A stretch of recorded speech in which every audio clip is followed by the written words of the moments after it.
गणेश चतुर्थी, आपल्या सगळ्यांच्या लाडक्या गणपती बाप्पाचा जन्मदिवस. एकदंत, विनायक, लंबोदर, भालचंद्र, विघ्नहर्ता, गणपती, गजमुख अशी अनेक आणि कितीतरी नावं आपल्या लाडक्या बाप्पाची आहेत. बाप्पा आपल्या घरी येणार म्हणून ज्या दिवसाची वाट आपण वर्षभर बघत असतो ना, हा तोच दिवस गणेश चतुर्थीचा. गणपती बाप्पाला बुद्धीची देवता मानले जाते. विघ्नहर्ता गणेश सगळ्यांची सर्वच दुःख नाहीशी करत असतो. आणि हो, गणांचा अधिपती म्हणून गणपती नावाने सगळीकडे गणपती बाप्पा पूजला जातो. तसं बघायला गेलं तर आमच्याकडेही प्रत्येक वर्षी गणपती बाप्पांचं आगमन होतं.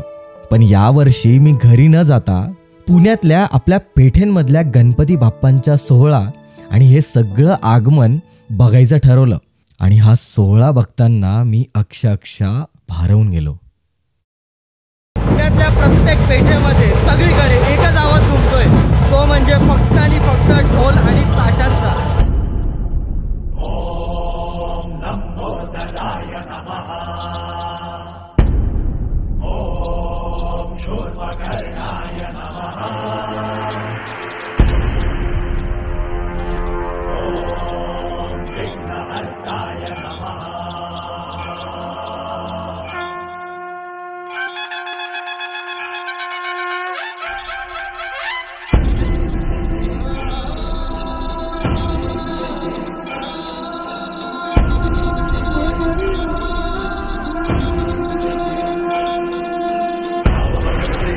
शरणागत आवे सन्नत संपद सबही भरपूर पावे, ऐसे महाराज लोको अति भावे, सारी नंदन